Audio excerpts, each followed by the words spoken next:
Today's episode is brought to you by Upstanders, a new podcast from Starbucks CEO Howard Schultz and Rajiv Chandrasekaran.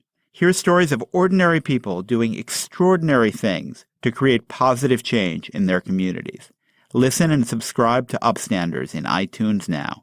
The following podcast contains explicit language. Are you ready to make America great again? Bernie Sanders doesn't get it. Hillary Clinton doesn't get it. Barack Obama, he really don't get it. The next time we see him, we might have to kill him. Donald Trump has a lot of work to do, telling us what he's going to do specifically. I continue to believe Mr. Trump will not be president. And the reason is because I have a lot of faith in the American people.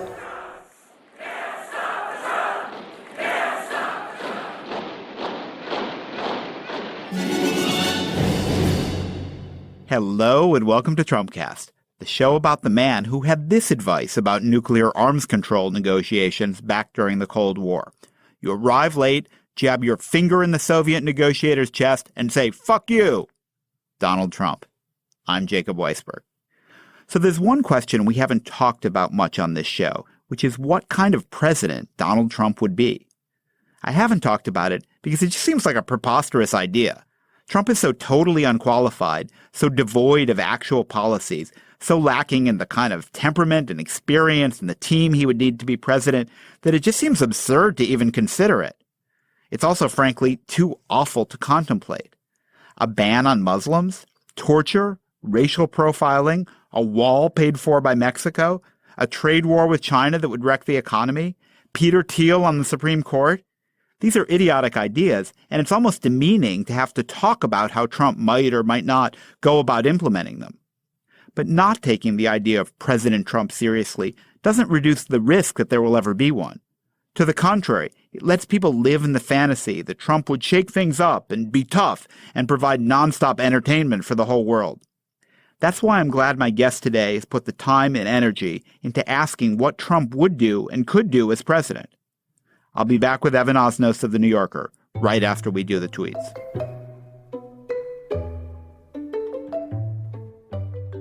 I never met former Defense Secretary Robert Gates. He knows nothing about me, but look at the results under his guidance. A total disaster. Wacky at New York Times Dowd, who hardly knows me, makes things up that I never said for her boring interviews and column. A neurotic dope. The failing New York Times has gone nuts that crooked Hillary is doing so badly. They are willing to say anything, has become a laughingstock rag. Under the leadership of Obama and Clinton, Americans have experienced more attacks at home than victories abroad. Time to change the playbook. Once again, someone we were told is okay turns out to be a terrorist who wants to destroy our country and its people. How did he get through the system? Crooked Hillary has been fighting ISIS or whatever she's been doing for years. Now she has new ideas. It's time for a change.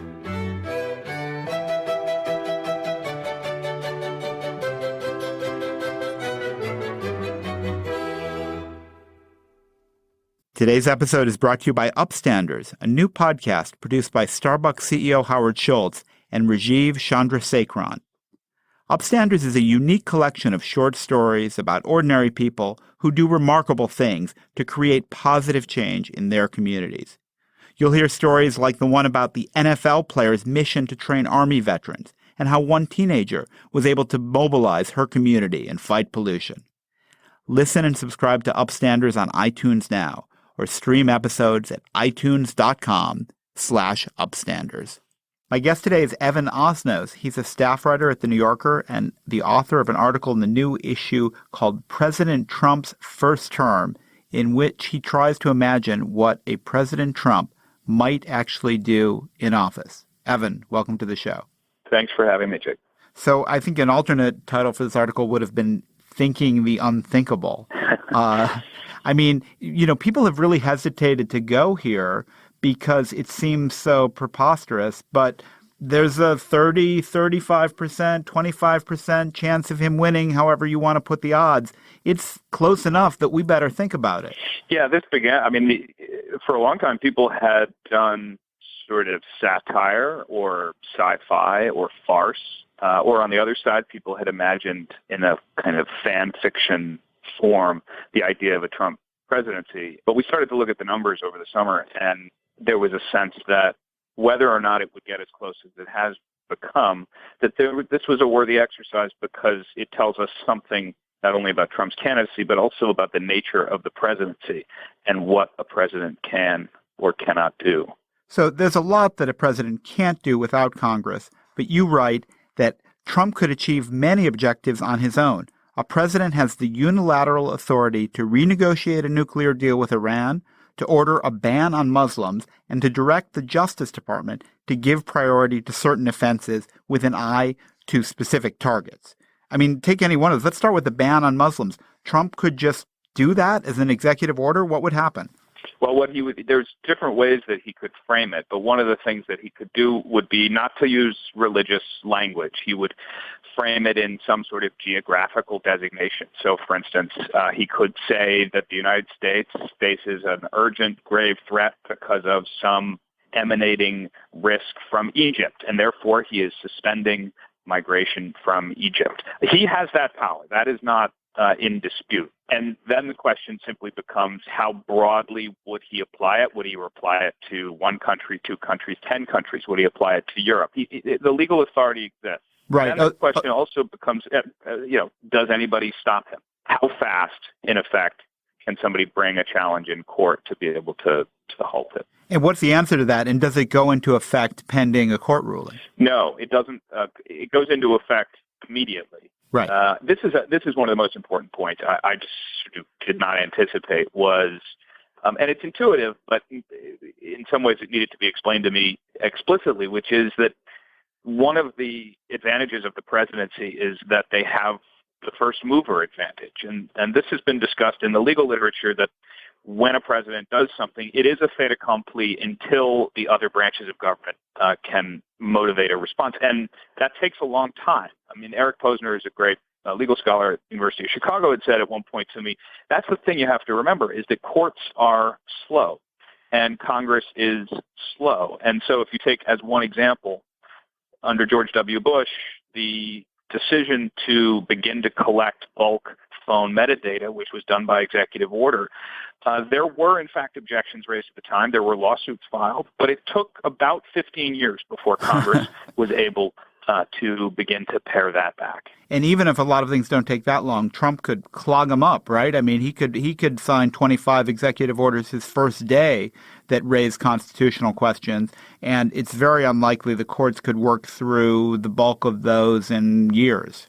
Yeah, that's right. I mean, that's one of the things that the Trump campaign is actually doing, is what's described as the first day project, which is a plan to do a kind of, call it an executive shock and awe campaign, in effect, which is to come into office and to issue, in fact, the number is 25 executive orders of one kind or another.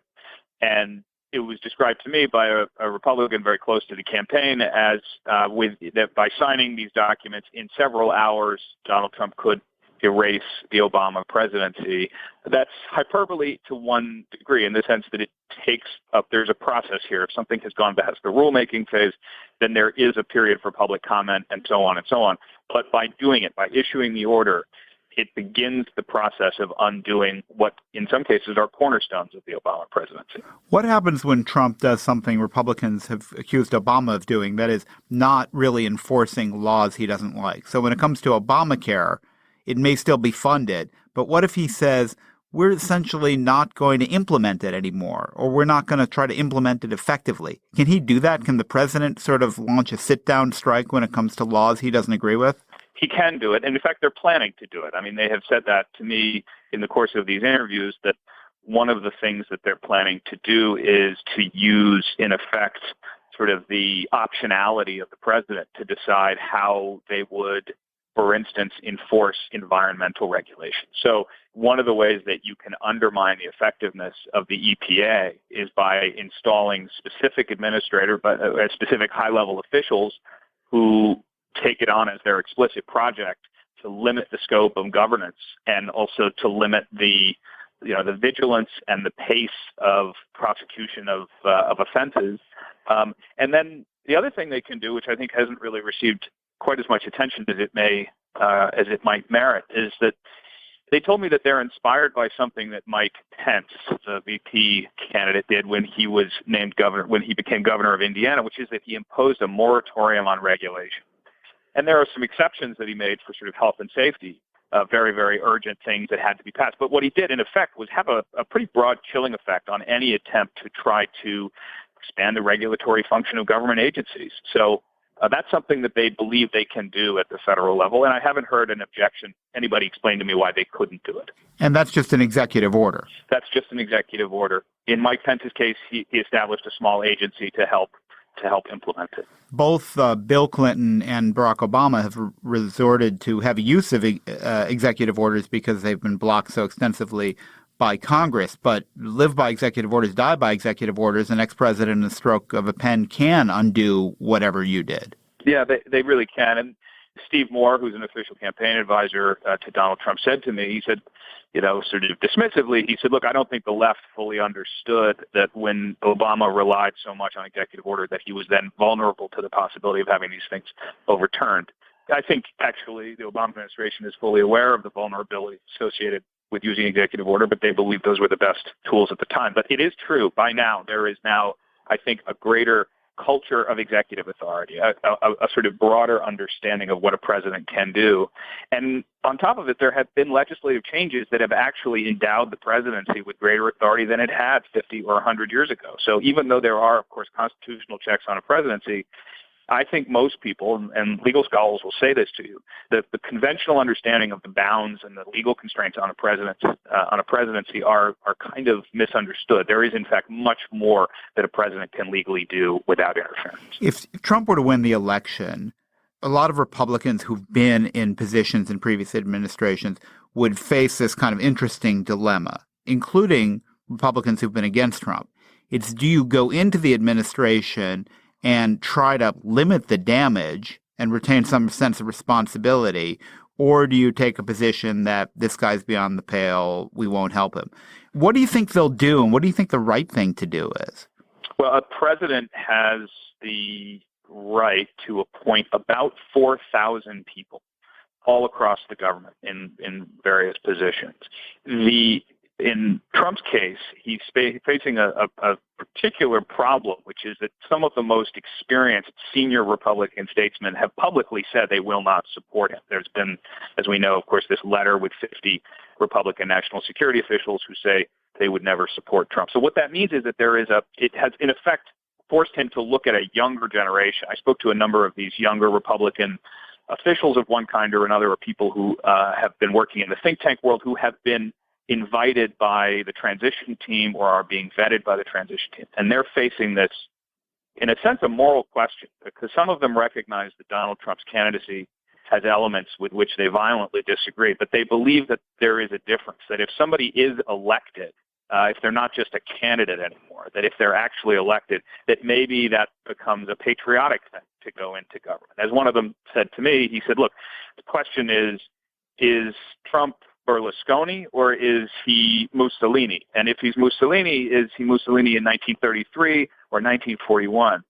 To some people, that sounds like parsing the analogies pretty carefully to try to explain it to themselves. Michael Chertoff, who has served both Presidents Bush as he was Secretary of Homeland Security under George W. Bush, he has very explicitly been counseling Republicans not to join a Trump administration.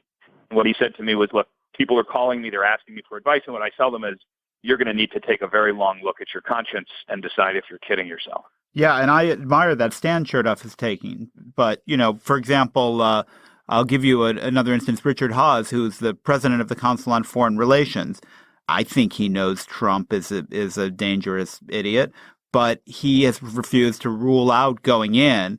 And I think the logic there is he would need someone like me as Secretary of State to prevent the utter disaster that would follow otherwise. Do you think that's the right, keeping that option open is the right thing to do? Or should you diminish the chance of Trump getting elected that you get from every responsible Republican or nearly every responsible Republican saying this guy is so beyond the pale that we would not work for him under any circumstances? I'll say at the outset, I think that the sentiment that you described, Richard Haas's position, is widely felt here in Washington. And if, in fact, Trump was elected, I think you would find a lot of people would go into his administration more than you would expect. You know, I spoke to a friend the other day who works at the American Enterprise Institute, and he said, look, this is Washington. People are going to go into the jobs. On the other hand, I think I'll defer to something else that Chertoff said to me on the question of should, which is he said, if you go in on the belief that you will be able to moderate this person, you will either end up being frustrated and leaving the government and leaving this administration. If I should say, you know, if you have a fundamental disagreement with this person's values, you will either end up leaving that administration or you'll end up being in service of a project that you will then find it very hard to defend. There is pretty good literature on whether or not presidents change once they get into office and whether or not they do the things that they say they're going to do. And sure, we will always find exceptions when people have changed around the edges or even abandoned important promises. But what you find overall is that they tend to do the things that they said they would as candidates. Yeah, you actually have a statistic I'd never seen in your piece that you said, I think, from basically in the 20th century, from like Woodrow Wilson to Jimmy Carter, presidents kept like over 70% of their promises. I mean, that's an amazing statistic. Yeah, they kept 73% of their promises. This was a study that was done by Michael Krukonis in 1984. And further studies since then have confirmed that same phenomena. In some cases, it's 70%, depending on which presidents they look at. In some cases, it's more. The thing that I think is what's important about that, particularly for this race, is that perhaps the only thing that unifies opponents and supporters of Donald Trump across the country right now is that neither side actually really believes that he would do some of the most radical things that he says. If you look at the polls, for instance, only 42% of Republicans believe that he would build a wall, which is, after all, his central campaign Yeah, it's promise. his central promise. I mean, if he doesn't build a wall, what credibility does he have, period? But what credibility would he have on any of his other promises? I mean, that's number 1, 2, and 3. Right. I think there's a political explanation for the fact that he will absolutely build a wall. And Newt Gingrich, who's his political advisor now, who is, in a sense, Trump's kind of eyes and ears on the Hill, you know, Gingrich, former speaker, said to me he has to build a wall. He has to make a very, very, very strong effort to do it because it's the essence of his ability to operate in Washington. Now, in practical terms, what does he actually get? Once you talk to enough people about what he might conceivably get, the answer is that he will probably end up not with a full-fledged wall. The Border Patrol doesn't actually even want a wall because they say that's harder to police. What they would want and what they would permit and what he would probably go for is an extension, a symbolic extension, in effect, of the 600-mile fence, which is already on the border, that began construction in 2006. And, Evan, I think that brings us to the last question, the ultimate question. Could Trump launch a nuclear war? And the question is not just does he have the legal authority to do it, but what would happen in likelihood if he tried to do it? Well, the nature of our nuclear arsenal is unique in one respect, which is that as far as we know, on the basis of all available public information, the President of the United States is the only person who has the legal authority to launch a nuclear weapon. And what that means is that, in fact, the steps to do so are not as elaborate as you might think. He or she does not have to seek counsel or advice or intervention from anybody else. Now, that doesn't mean that it's impossible to interrupt an order. In fact, it's happened on a couple of occasions in U.S. history when senior White House officials have determined in their view that they have to do something to try to interfere with a president's ability to launch a nuclear weapon. The first one was in 1969 when Richard Nixon's Secretary of Defense, Melvin Laird, believed that Nixon was making a potentially catastrophic decision. Nixon believed that if he made the Soviets think that he was irrational under what was known as the madman theory, right? Exactly, that they might that they might be less likely to challenge the United States. And so what he did was he ordered Mel Laird to put U.S. nuclear forces on high alert, which meant, in effect, to send B-52s to fly in the direction of the Soviet Union. It was an extraordinarily provocative thing to do. And Laird objected. Laird dissembled. He said at the time, well, actually, there is a previously scheduled military exercise. He basically made up an excuse, and he hoped that Nixon would give it up. In the end, Nixon did not give it up. Nixon stayed on it, and Laird did it. Laird actually ordered the exercise, and in the end, it turned out to be very dangerous. There were B-52s that were loaded with thermonuclear weapons that ended up flying too close to each other. And there was an after-action report which later said that it almost caused an accident. Evan, you've taken a vague nightmare and made it very specific and real, and I am going to sleep less well tonight for it. Thank you for joining me on the show. Thanks, and I'm sorry for doing so, Jacob. That's it for today's show. Trumpcast was produced by Jason DeLeon. Slate's executive producer is Steve Lickteig. Andy Bowers is our chief content officer. And John DiDomenico is always our voice of Donald Trump. And hey, I have an announcement. Trumpcast is doing not one, but 2 live shows. The first is in Los Angeles, actually in Anaheim, as part of the Now Hear This podcast festival on October 28th. The other is an election night party that Trumpcast is throwing with the brilliant Mike Pesca and The Gist. It's going to be really fun. It's at the Bell House in Brooklyn, and we're going to have all kinds of guests, comedians, musicians, and many, many excellent craft beers. If you're a Slate Plus member, you can buy tickets for the election night party now at a 30% discount. And if you're not, you'll be able to get them soon, though it might already be sold out by then. So you should join Slate Plus, which is also offering a 30% discount as part of our celebration of Slate's 20th anniversary. And have you left us a rating and review in iTunes? You've only got 47 days left to do it. And if you wait any longer, it's not going to do us much good. I'm Jacob Weisberg. Thanks for listening to Trumpcast.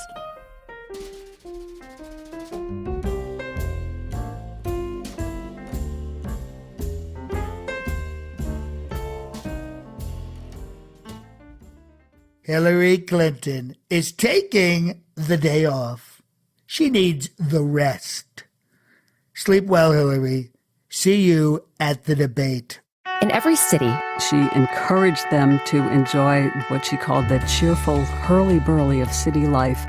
In every town. And now we've just been around long enough, and the town looks so much better. There are people who want to change things. And I thought, oh my gosh, that is so cool. Why can't we do that in my community and other communities everywhere? To make them better. My point to them is it can be better. It can be better than that. It'll be different. Or to protect things from getting worse. If you're a responsible person, you have to oppose things that are dumped right on your neighborhood, right in an area that you know about. I'm Rebecca Shear, inviting you to check out Placemakers, the podcast from Slate Magazine about the spaces we inhabit and the people who shape them.